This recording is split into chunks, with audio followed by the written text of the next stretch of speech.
Amigos de Recursos Humanos TV, sean ustedes bienvenidos nuevamente a este su canal de Recursos Humanos líder en América Latina.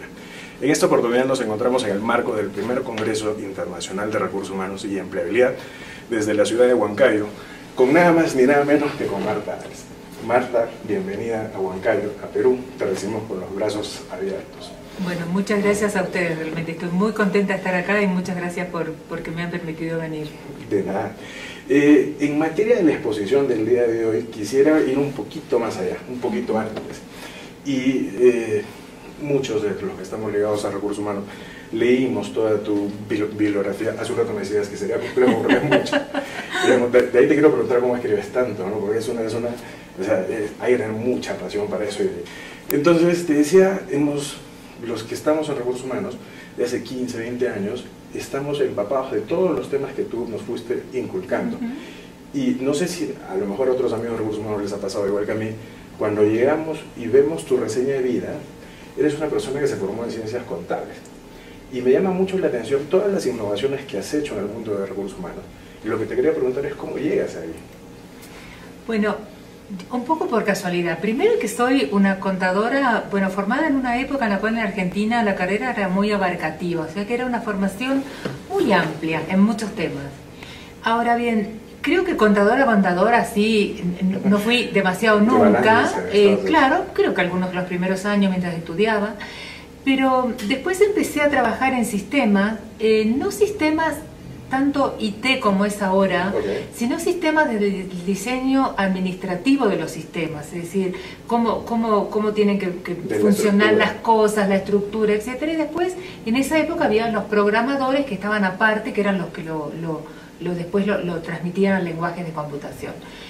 Y en esa especialidad, en las casualidades que la vida nos presenta, no solamente para encontrar esposos, sino también, o esposas, sino también para a veces oportunidades laborales, yo hacía para esa empresa donde yo trabajaba en sistemas, era la responsable de hacer los procesos de selección. Y hablando con la persona del estudio que nos manejaba las búsquedas, yo le manifesté que deseaba cambiar de trabajo porque quería trabajar menos horas porque ya tenía un hijo, tengo 3, pero en esa época tenía 1, y quería como balancear un poquito mejor mis cosas. En una época en la cual no había celulares, no había muchas cosas de las que se disponía hoy, bueno, la administración de todos estos temas no era sencillo. Entonces esta señora me dice, ¿por qué no te venís con nosotros a hacer búsqueda de sistemas? Porque yo te he visto del otro lado manejar muy bien las búsquedas. Y empecé haciendo búsqueda de sistemas. O sea que en realidad empecé por ahí. Talento te llevo. ¿Cómo? Talento te llevo. O sea, buscabas a las personas. Exactamente. Quizás lo mismo que hacía para la empresa, para una empresa que yo trabajaba, era una empresa muy grande, ¿no? Pasé a hacerlo para muchas otras empresas. Y bueno, eso me encantó. Supongo que ya me gustaba antes, pero bueno, descubrí que realmente me gustaba. Y bueno, primero trabajé muchos años en selección y después, bueno, fui tomando otros temas. Y por allá, por principios de los 90, también de casualidad y para un cliente que nos pidió un trabajo especial, descubrí el mundo de las competencias. Eso te iba a preguntar. Si bien es cierto, te lo presentan, cuando empezaste a ver estos temas, no había mucha información. No, es más, la poca bibliografía que había, la mandé a pedir por los medios que uno tenía en aquel entonces, la compré en Estados Unidos, la pedí desde Buenos Aires, me la trajo el correo, no sé, sería algún correo privado, no me acuerdo qué correo sería, me la trajo por correo, y que fue el libro de Spencer and Spencer, que bueno, fue el primero que detalló de alguna manera qué hacer con las competencias. Pero ni siquiera lo mencionaba como competencia, según recuerdo, ¿no? Creo que en ese libro sí, es más, era Competency at Work, o sea en ese libro, pero en ese que es de los 90. Hay mucho trabajo previo de McClellan y de Spencer, que todo eso lo fui investigando después, que son anteriores, sí. Entonces en realidad McClellan, en un libro como de los 50, claro, él plantea la motivación, digamos, y a partir un poco de todo esto que se empezaron a desprender estas otras cosas, bueno, para después de muchas transformaciones llegar a lo de hoy, ¿no? Sí, porque me llama la atención, porque inclusive estos autores, McClellan y Spencer, toman todavía de teorías más anteriores. Exacto. Rayford Mann, Alport, que eran temas conductuales, de valores, Pues eso se me hacía bien simpático, cómo llegas a introducirte a este mundo y cómo decides después empezar a desarrollar todos los temas de competencias. Bueno, eso ya creo que sí fue más planeado, ¿no? Sí. Así como las necesidades. Claro, más planeado.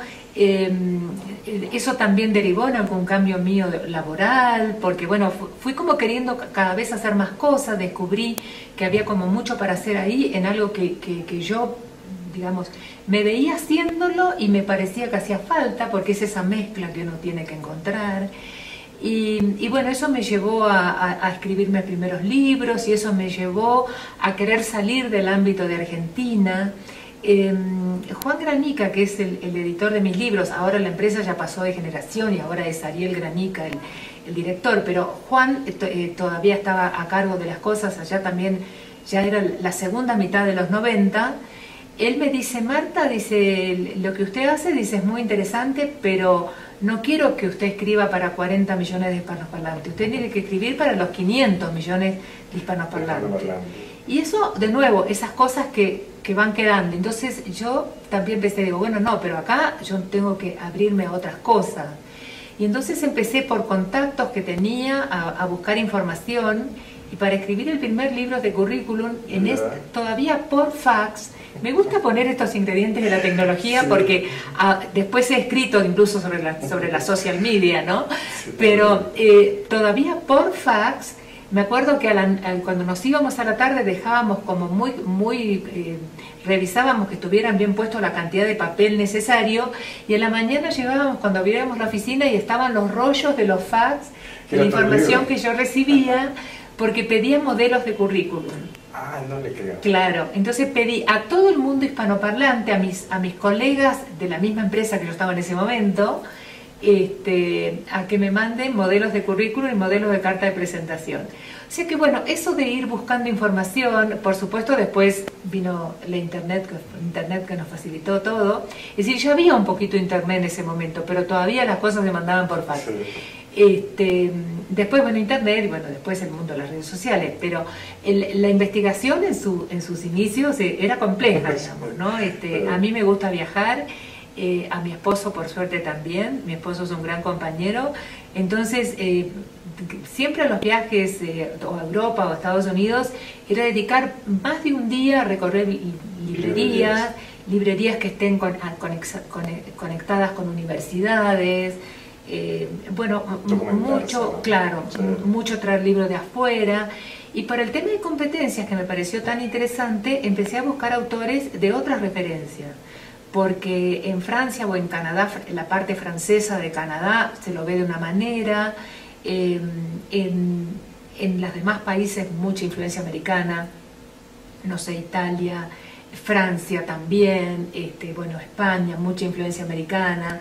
Entonces, bueno, un poco saber... lo que está sucediendo en el mundo. Claro, alemán no leo, aunque tengo apellido alemán, pero de los otros idiomas más o menos me los arreglo para leer, no tanto para hablar, pero bueno, entonces podía leer portugués, francés, italiano, español e inglés, ¿no?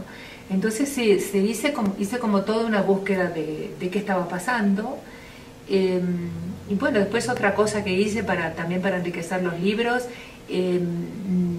a través también en una universidad privada, tomé a cargo una cátedra integral de recursos humanos donde se veían todos los temas. Y ahí apareció por primera vez lo que hoy es la FLOR, esa que identifica los subsistemas de recursos humanos. ¿Ah, sí? Entonces tuve varios años dando clases para chicos de grado. Yeah. Y era muy interesante ver cómo uno tomaba chicos de 18 años y les hacía describir perfiles, claro, y hacer cosas, y cómo los chicos que no sabían nada, es decir, de estos temas, sabían de otras cosas, por supuesto, no sabían de estos temas, eran como esponja y sacaban las cosas. Y después uno trataba de hacer un curso parecido con gerentes de recursos humanos y no había forma, porque estaban como que no querían salir, sí, de un libreto aprendido, ¿no? Para ese entonces seguramente eran muy temas de administración de recursos humanos, ni siquiera de gestión, ¿no? Claro, pero aún los que eran más de gestión o temas de entrevista, claro, esa más costaba más, ¿no? Entonces yo iba monitoreando las dos vivencias al mismo tiempo. gente, cuando digo grande, digo de 40 y algo, no grande por mayor, sino grande ya con trayectoria, Exacto. y chicos de 19 y 18, ¿no? Entonces, y a lo mejor hacía como las mismas cosas y salían mejor acá que allá, lo cual debería haber sido al revés. Al revés por la experiencia. Claro, pero bueno, nutrirse de muchas cosas, ¿no? Tratar de probar las cosas en distintos planos. Después, bueno, el primer libro que me sacó al mundo, que no fue el primer libro. Eso, el primero fue el del currículum. No, el primero de todo es uno que se vendió muy poquito, que se llama Las Puertas del Trabajo. Ah, mira. Después fueron todos los de currículum, que fueron varios. Ya. Y después el primer libro que abarcó todos los subsistemas de recursos humanos, y es el que me abrió la ventana a Latinoamérica, fue Dirección Estratégica de Recursos Humanos. Ese tiene una primera versión con unas tapas Bordeaux que los otros días tuvimos con Agustina, que estoy acompañada con María Agustina Cresta, que vino conmigo desde Buenos Aires. Estuvimos haciendo toda una revisión de versiones anteriores de libros para un video que estamos armando para una presentación en Madrid. Y yo le decía, bueno, le digo, el de las tapas Bordeaux es el que nos abrió el mundo a Latinoamérica. A raíz de ese libro que viajó, ¿no? La editorial lo llevó, por supuesto, nos llaman de México y bueno, ahí empezamos ya. Yo ya había estado en México varias veces, pero a raíz de ese libro nos llaman para hablar de ese tema. Y hablas como expositora sobre dirección estratégica. Y competencias. Eso te iba a preguntar, porque el título no menciona competencias, pero sí hablabas de competencias. Sí, era como una bajada, era como el subtítulo. Lo que se llama, claro, la bajada lo llaman los editores, sí. Eso te iba a preguntar porque luego, en una segunda versión, ya menciona dirección estratégica y gestión de competencias. Sí. Hablando un poquito de gestión de competencias, Marta, y de recursos humanos, creemos todavía en este mundo latinoamericano en el que estamos muy tradicional, les cuesta a las personas de recursos humanos fijarse en competencias. Siguen haciendo temas de selección con herramientas tradicionales de evaluación. Y creo que hay un gap interesante. Si bien es cierto, uno puede llegar a conocer a la persona con estos instrumentos tradicionales de evaluación, lo que estamos viendo en el trabajo son competencias puras. O sea, nos estamos negando a revisar información que nos va a servir día a día en el trabajo. ¿Cómo hacerle entender al público de recursos humanos que nos fijemos de una vez por todas en competencias? Bueno, es interesante también cómo uno lo puede empezar a ver en otras cosas, porque en definitiva, si lo que tenemos que hacer es una entrevista, no sé, de un analista contable, por decirlo, o de una secretaria, no sé, de cualquier puesto, bueno, a lo mejor tenemos como una tendencia a seguir, bueno, pero yo vengo haciendo siempre estas 4 preguntas, no sé. Pero cuando uno empieza a ver cómo las competencias son necesarias para, no sé, ganar un partido de fútbol, ahora que tenemos próximamente un partido reñido entre nuestros 2 países. Ojalá empatemos para que sumemos puntos, ¿no? ¿Cómo ganar un partido tiene que ver con competencias? ¿Cómo Cierto. tener un buen desempeño, no sé, en cualquier área, ¿no? Entonces, bueno, hay una frase muy antigua que no es mía incluso y que yo pongo en los libros, que dice que en las empresas contratan a las personas por los conocimientos y las despiden por los comportamientos. Entonces, bueno, ¿por qué no damos vuelta al escritorio y empezamos a fijarnos en los comportamientos, o sea, en las competencias, y nos evitamos el problema, ¿no? Entonces, es interesante y es interesante verlo porque no necesariamente son las personas grandes las que se niegan a cambiar. También los jóvenes, ¿no? A lo mejor aprendieron algo de una manera y bueno, se niegan a ver que hay otra forma de hacer las cosas, ¿no? Esa rigidez a veces en no cambiar, no solamente son las personas grandes. Claro, no es una exclusividad de diferentes generaciones. No. Hablando de generaciones, Marta, eres una persona bastante reconocida en el mundo de recursos humanos transgeneracional. ¿Cómo ves esta participación de la nueva generación en el mundo de recursos humanos? Con la tecnología a flor de piel, los conocimientos por todos lados. A mí me entusiasma y me preocupa en un poco de guía, digamos, hablando, ¿no? Pero ya quisiera yo haber contado con tanta información en su momento, ¿no? Bueno, yo les contaba a todos hace un ratito lo difícil que fue juntar información antes de toda esta época actual. Sí. Y uno de todos modos la hacía, ¿no?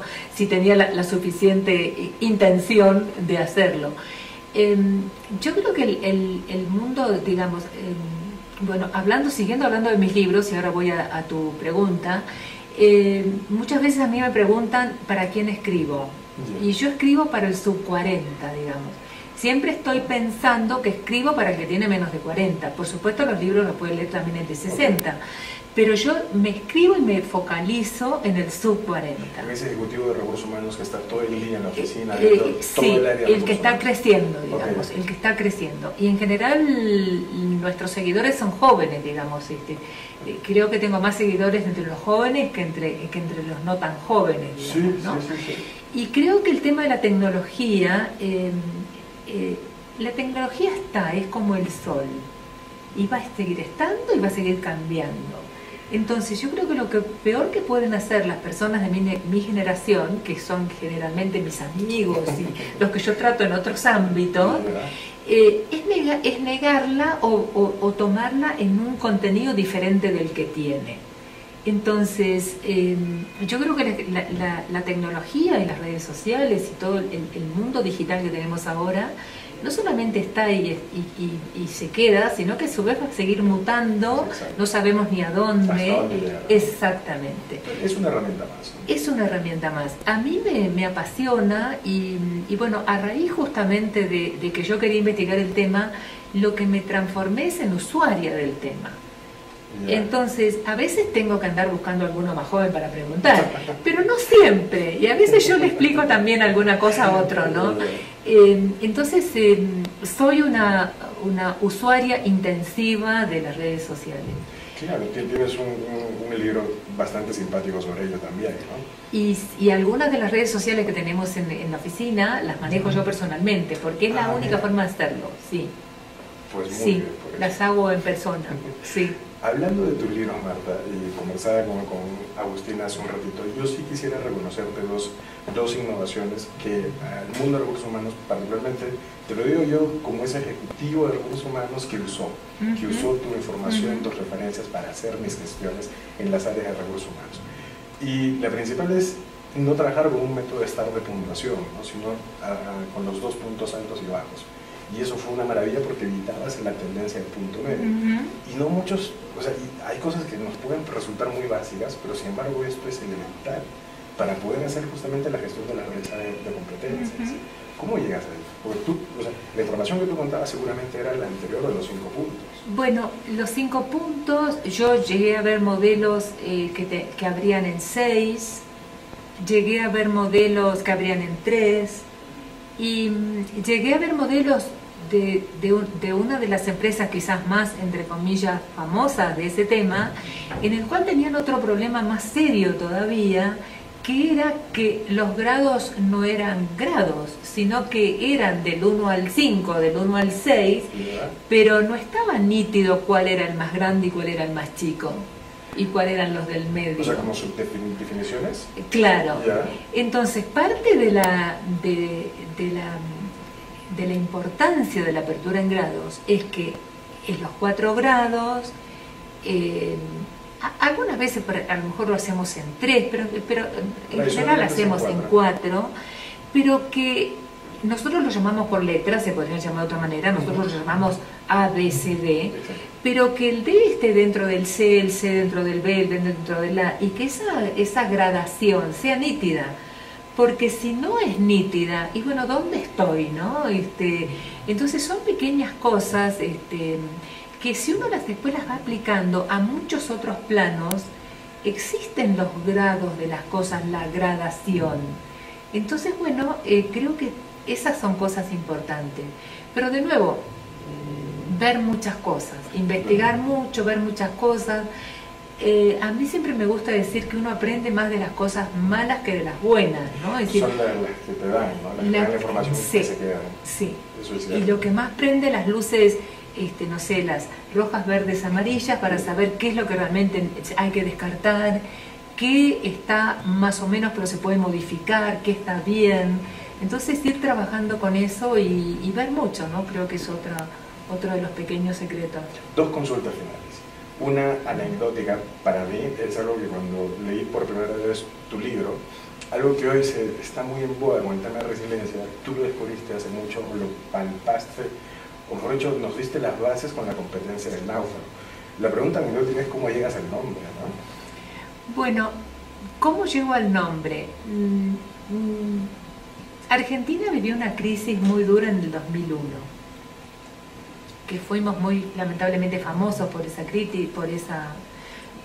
crisis, pero el mismo 2001, también muy famosos, hubo otras crisis en el mundo de ética, por ejemplo en Estados Unidos, con el famoso caso Enron. Correcto. Entonces, bueno, en definitiva, la idea surgió de que había que tener una cierta fortaleza. No recuerdo ahora cuándo fue la película de Tom Hanks también, que era Náufrago, sí, que me inspiró también muchísimo.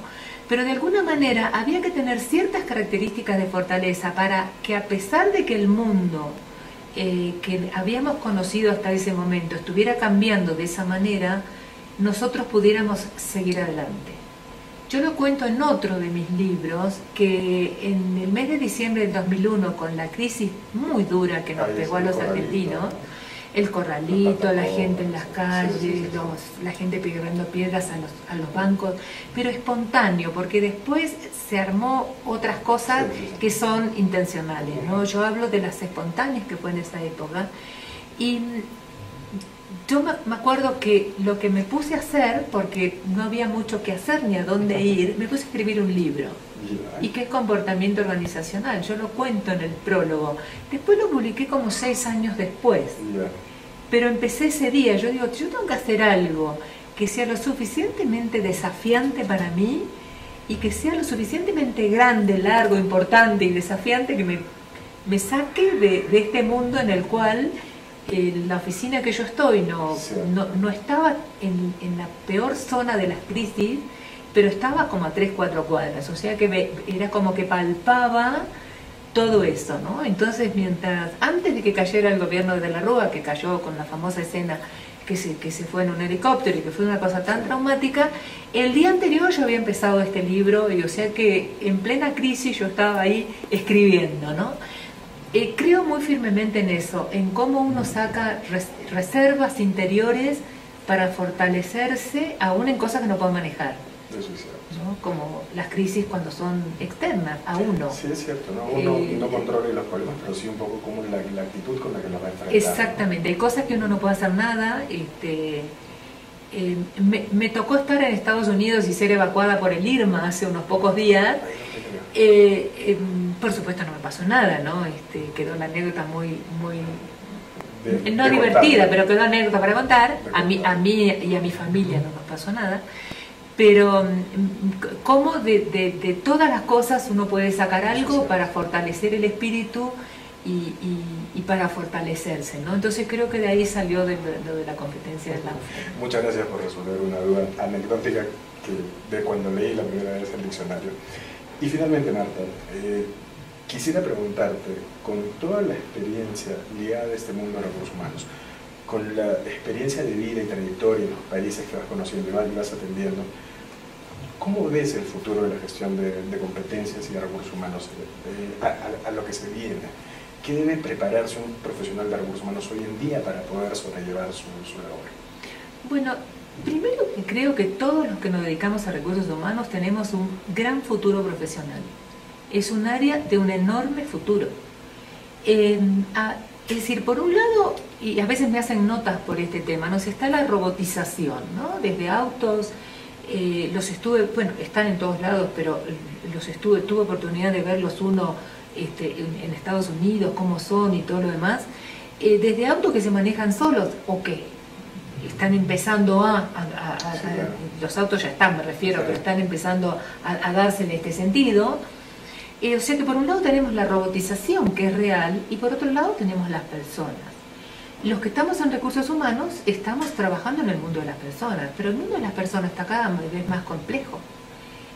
Hoy en la conferencia de dentro de un ratito lo voy a mencionar un poco, pero el mundo en el cual estamos todas las personas es muy complejo desde todo punto de vista. Entonces, los que trabajamos en recursos humanos tenemos una profesión de futuro, realmente estamos en un campo que tiene un enorme futuro. Lo vamos a tener individualmente como profesionales si hacemos algunas cosas. Es decir, la disciplina tiene un enorme futuro. Cada uno de nosotros vamos a tener que hacer algunas cosas. Para que cada uno tenga su profesión. Claro, entre esas cosas que vamos a tener que hacer es rescatar algo que parece antiguo, pero que es más necesario cada día, que es el tema de los valores, en especial la ética. Si los de recursos humanos, los que trabajamos en recursos humanos, vamos a tener que tener esto presente en cada cosa que hagamos. Pero no para declamarlo, ¿no?, como un adorno, sino para hacerlo. Y después vamos a tener que tratar de ser más expertos. Un poquito lo que hablamos hace un ratito, de personas que no quieren hacer cosas nuevas, que están, ¿no? Esa cosa de transformarme en un experto. Esto no quiere decir que voy a saber todo de todo, pero que voy a saber todo lo que hay y saber qué va con qué, ¿no? Entonces yo creo que esas son como las principales dos cosas. Es decir, yo creo que hay un enorme futuro, pero que vamos a tener que estar atentos a qué nos demanda ese futuro de nosotros. El entorno, a dónde nos va llevando también, los dueños de las empresas, sean empresas entendiéndose por empresas con fines de lucro, o ONGs, o entes públicos, o dependencias del gobierno, no importa, todos tienen una estrategia que cumplir. O sea que los que dirigen las empresas saben que esa estrategia cambia, pero ellos siempre tienen una estrategia que cumplir. Los de recursos humanos tenemos que hacer cosas para que este señor, que generalmente va a ser nuestro jefe, pueda hacer eso que él tiene que hacer. Pero por otro lado está el mundo complejo de las personas, entonces vamos a tener que hacer algo para que las personas se desarrollen, ¿no?, tengan también su futuro. ¿Y cómo vamos a tener que hacer nosotros? Y bueno, vamos a tener que tener estos valores éticos y el manejo experto. Dices algo bien interesante.